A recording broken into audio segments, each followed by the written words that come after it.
اللہ ہی اللہ کیا کرو، دکھ نہ کسی کو دیا کرو، جو دنیا کا مالک ہے نام اسی کا لیا کرو۔ السلام علیکم ورحمۃ اللہ وبرکاتہ۔ ناظرین، آج پرائم نیوز میں ایک بڑی افسوسناک خبر جسے بولتے ہوئے بھی رونگٹے کھڑے ہو رہے ہیں۔ جی ہاں، اذان پر مساجد میں اذان کے نشر کرنے پر، آپ جانتے ہیں کہ اذان ایک اعلان ہے۔ اب لاؤڈ اسپیکر کے ذریعے سے یا کسی بھی طریقے سے امت تک وہ آواز پہنچائی جاتی ہے کہ آؤ نماز کی طرف، لیکن اب اس اذان کے نشر کرنے پر پابندی لگا دی گئی ہے۔ کہاں کا ہے یہ واقعہ؟ یہ واقعہ دنیا کی ایک ناجائز، یوں سمجھیے کہ بستی ہے، اسرائیل جسے کہا جاتا ہے۔ میں ناجائز لفظ اس لیے کہہ رہا ہوں کہ دنیا جانتی ہے کہ اسرائیل کو سر چھپانے کے لیے یہودیوں پر رحم کھا کر فلسطین نے ایک زمین کا ٹکڑا انہیں سر چھپانے کے لیے دیا تھا۔ اب وہ آتنکوادی بڑھتے گئے اور انہوں نے فلسطین کے ایک پورے علاقے پر قبضہ کر لیا، اور اس علاقے کا جو مقبوضہ علاقہ ہے، قبضہ کیا ہوا ہتھیایا ہوا علاقہ ہے، اس علاقے کا نام انہوں نے اسرائیل رکھا، اور انہوں نے اپنی راجدھانی بھی بنایا جس کا نام رکھا ہے تل ابیب۔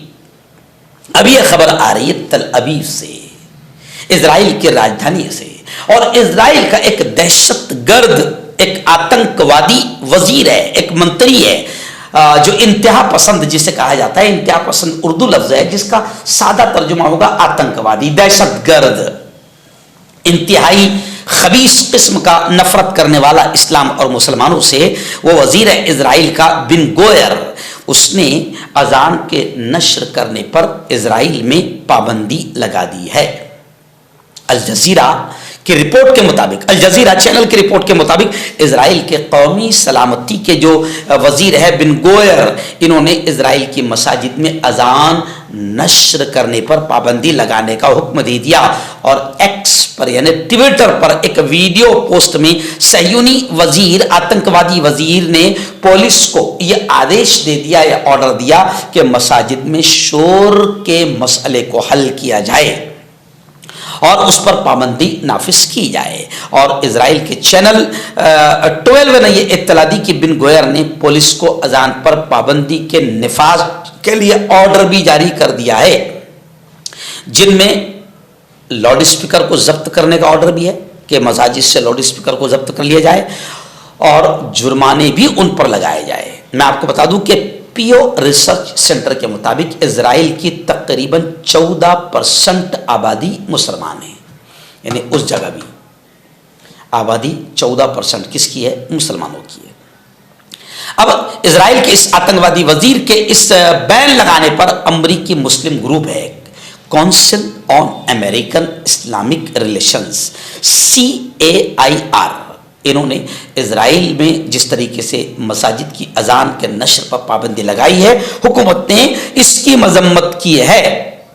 کونسل آن امریکن اسلامک ریلیشنز یعنی امریکی مسلم گروپ نے اس عمل کو ناجائز قرار دیا، اس کی مذمت کی ہے۔ کونسل کے نیشنل ایگزیکٹو ڈائریکٹر نہال عواد نے کہا کہ مساجد، چرچ، ثقافتی مقامات اور مذہبی متون پر حملے دراصل اس مہم کا حصہ ہے جس کے تحت وہ برسوں سے فلسطینی ثقافت کو مٹانے کی کوشش کر رہے ہیں۔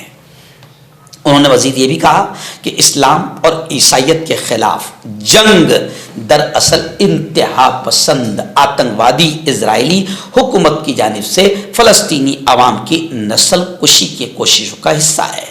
تو اب نسل کشی تو وہ کر رہے ہیں، گزشتہ کل بھی 31 فلسطینی شہید ہوئے ہیں، اور آپ یہ بھی جانتے ہیں کہ اب تک 50,000 کے قریب بے قصور عام شہری مارے گئے ہیں، 15,000 سے زیادہ بچے، 15,000 سے زیادہ عورتوں کو اسرائیلی آتنکوادیوں نے قتل کر دیا، مار دیا، قتل عام کر دیا، نسل کشی کر دی ہے۔ اب انہوں نے مساجد میں اذان پر پابندی بھی لگا دی ہے۔ یہ خبر اس لیے بھی اہم ہے اور میں اس لیے اس خبر کو دکھا رہا ہوں کہ دنیا کے تمام بے غیرت بے شرم اسلامی ملکوں کو تھوڑی بہت شرم آئے اور وہ لوگ میدان میں آئے اور اسرائیل کے آتنکواد کے خلاف آواز اٹھائے. مردانہ طاقت حاصل کرے 72 گھنٹوں کے اندر، وہ بھی جڑی بوٹیوں دوارا. حکیم یعقوب خان سے کانٹیکٹ کریں جو کہ 75 سالوں سے حکمت کر رہے ہیں. اس کے علاوہ جوڑوں میں درد، گردوں میں پتھری، شوگر، کھجلی، لیکوریا کا گارنٹی سے علاج کیا جاتا ہے. ابھی کانٹیکٹ. تو میں حکیم جاوید، کیا آپ کو شوگر ہے یا آپ کے بدن میں درد رہتا ہے جیسے جوڑوں کا درد، نسوں کا درد، گٹھیا وائے؟ اس کے علاوہ اگر آپ کو بواسیر ہے، خونی والی ہو یا مسے والی ہو، اور اگر آپ اپنی شادی شدہ زندگی کو لے کر خوش نہیں ہیں تو آپ ہمیں کانٹیکٹ کر سکتے ہیں. یہاں گارنٹی کے ساتھ جڑی بوٹی سے علاج کیا جاتا ہے. Thank you so much.